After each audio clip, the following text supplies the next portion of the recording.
Okay, so let's go ahead first of all and get started on the results from last night's election in Michigan, where we sort of saw a surprise outcome with Bernie Sanders topping Hillary Clinton. What's your reaction to how that all came about? Well, my reaction partly is that voters are very unhappy with what's happening in the country for good reason. I mean, they've seen wages stagnant. They've seen trade agreements that have sent jobs overseas. I think voters, both for Trump and for Sanders, although Sanders and Clinton were very, very close, have spoken pretty loudly. I also say, though, what I think is good news in the Miami Valley and in Montgomery County and Clark County especially, is how all four leading candidates, Cruz and Trump and Sanders and Clinton, all four of them oppose the Trans-Pacific Partnership, these job-killing trade agreements that we've seen in this country for the last 20 years. And I will continue to fight those. I've opposed every one of those, and I'm glad to see presidential candidates in both parties are saying the same thing, and voters are voting for those candidates that do.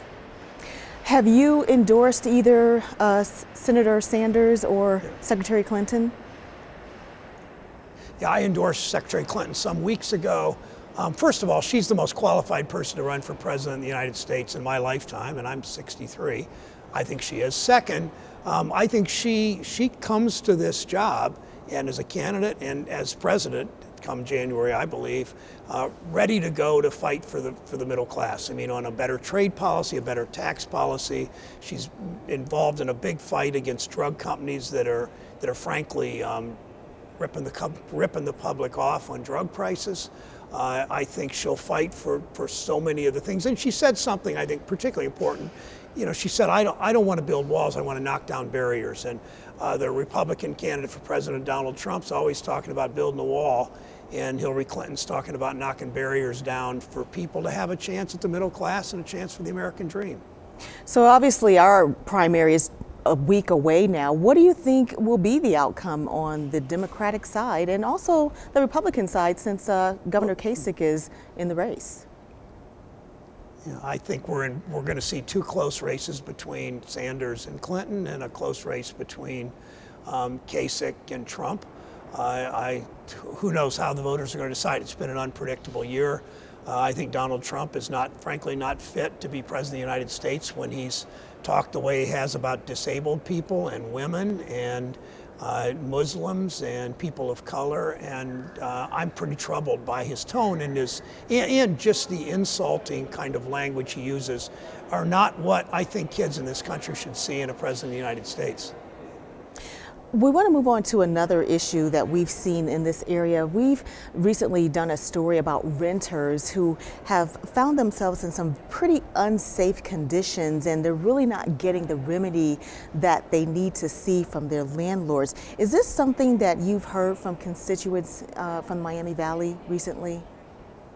Yeah, I more and more hear about people in substandard housing where, particularly when Wall Street came in and bought up a lot of rental properties when people lost their homes. And I've talked to Mayor Whaley often about what we can do in partnership with the city of Dayton. First of all, people that are in substandard housing should call the Dayton Division of Housing Inspection, because landlords are breaking the law if in fact their housing is substandard, they're not doing anything about it.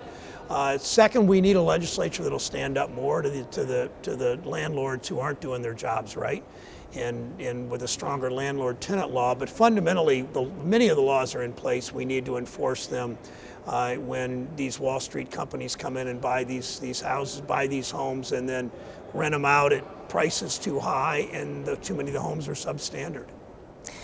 Another issue we wanted to talk with you about is the water situation in Flint, and it looks like there is federal funding that's being held up in the Senate. What can you tell us about that and the status, and whether or not you think that the Flint water situation crisis really is starting to be politicized? Well, it's politicized only because the Tea Party members of the Senate and Mitch McConnell, the Republican leader in the Senate, has refused to do anything about it. That's what made it political. What also politicized it was the governor of Michigan, to save about $1 million, made some really stupid decisions and some uncaring decisions that poisoned several thousand children in Flint, Michigan. So it wasn't those families' fault, and they knew about it. As a similar situation, different but similar in Ohio happened, where I don't know if the governor knew or the state EPA certainly knew that children were being exposed to lead in water. And the state government in Columbus didn't tell these families that their kids had that exposure, just like state government in Lansing didn't tell these families in Flint. And there's nothing more reprehensible to me than when you know, as a public official, you know kids are being poisoned by something and you don't tell those families and you let it go on week after week, month after month. Imagine you're the father or mother of one of those children, what your reaction would be. Exactly. Well, that's all the time we have for now. Hopefully next time you're in the district, we'll have a chance to maybe sit down and talk one-on-one, especially about some of those issues with the rental properties. Thank you. Sure. Thanks, Lisa. Appreciate it. All right. See ya.